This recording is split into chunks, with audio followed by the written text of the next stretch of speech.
how I wish I had this video when starting calisthenics. Introducing every major mistake I have made while training calisthenics.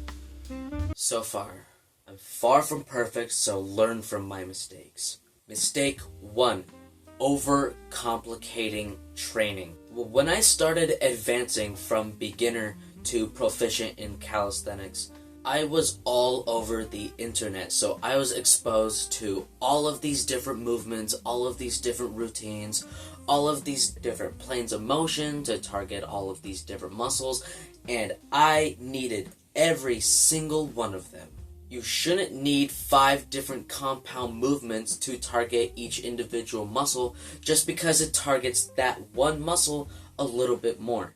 All of these compound movements are going to compound and lead to severe overtraining. Number 2, training calisthenics like bodybuilding. In the beginner stages, this might be fine because really you don't even have a base to start out with. So really picking all of these different movements just to build muscle is fine. But once you get too advanced, your goal shouldn't be to build your physique. Oh dang, my rear delts are too small. I should isolate those. Wrong idea.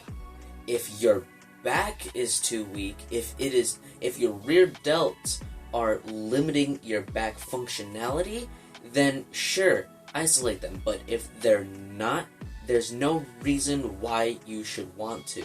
Training calisthenics with the pure goal of gaining muscle and improving your physique will lead to overuse in isolation movements, different compound movements overlapping causing overtraining, and training with the goal of volume and hypertrophy rather than relative strength, which is what calisthenics is based around. Number 3. How many?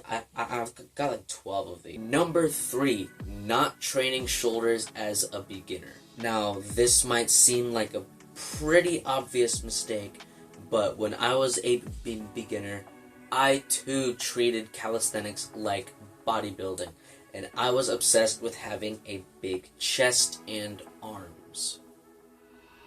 Didn't really care about the shoulders much. Back then I thought, shoulders aren't really that important, are they?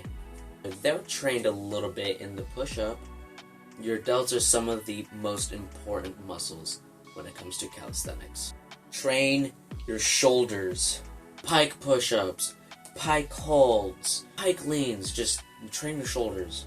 Mistake 4 is not researching. Even if you have the most blessed genetics, the guy next to you with mid genetics is going to make twice the progress since he did his research. Back when I first started, I barely did any research on what proper diet looked like. I had improper form in my push-ups, in my handstand. I didn't have a full understanding on progressive overload. I wasn't nearly as informed on recovery, and I had little to no understanding on how a training split worked. Because when I first started training, I trained full body workouts 5 days a week. Why are you looking at me like that? Number 5, not warming up. Now, this seems like a pretty obvious one, but when I first started training, I stayed relatively injury-free, and even now that I have started warming up, I haven't had any issues with potential injury, probably because I did start actually warming up. But a lot of other people do have injury as a very possible thing to happen. So if you want to make sure it doesn't happen, warm up before your training. And even though I never got injured when I didn't warm up, it definitely would have been helpful to prime my training beforehand. Number 6, not addressing my weaknesses. It's a pretty difficult thing to do, to admit that you have weaknesses, but sometimes all it takes is humbling yourself, taking a step back, and isolating them. Like for me, I have very bad wrist flexibility, so I have a conditioning day to work on wrist strength and mobility. After hitting a massive plateau in weighted pull-ups, I isolated my weighted dead hangs and instantly improved. As of recently, I discovered that one of the main reasons I can't hold a consistent handstand is because I don't have the shoulder endurance to actually hold my body weight up. I'm 155 pounds and 5'6", so I'm pretty heavy. Leave me alone. Number 7, training skills too early. A while back, I actually replaced one of my push days with a dedicated planche training day. And now looking back on it, it was pretty idiotic because I didn't even have the foundational strength to hold a tuck planche. Son of a bitch! Not only did I not have a proper foundation, but also my tuck planche training was very overcomplicated and not very thought out. Number 8, waiting too long before doing weighted movements. Back when I first started, I was mostly focused on reps. How many reps I could do in a row. I got to about 32 push-ups and plateaued. I got to about 9 chin-ups and plateaued. I then switched to harder variations. I leveled all the way up to archer push-ups and one-hand push-ups and plateaued. I got up to chest-to-bar pull-ups and plateaued. My reasoning is that I simply thought I didn't have the strength to do certain things weighted, and if I did, it wouldn't be a lot of weight anyways.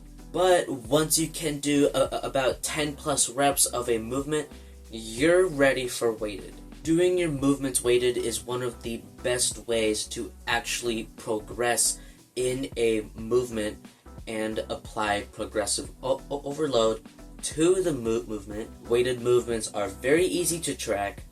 They increase your relative strength like crazy because you're literally pushing more weight than your body weight.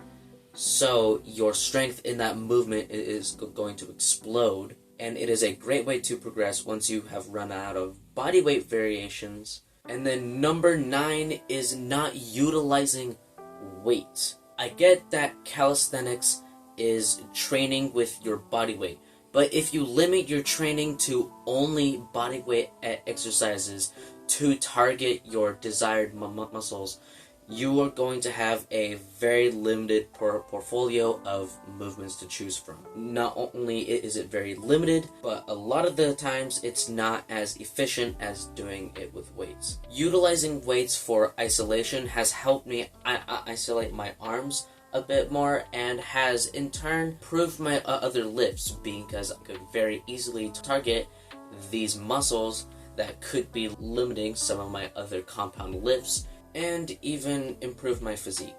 Not only can they be used for strength training, but also skill training.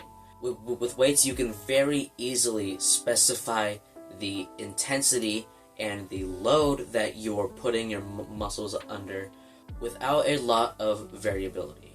Number 10, not training your core properly.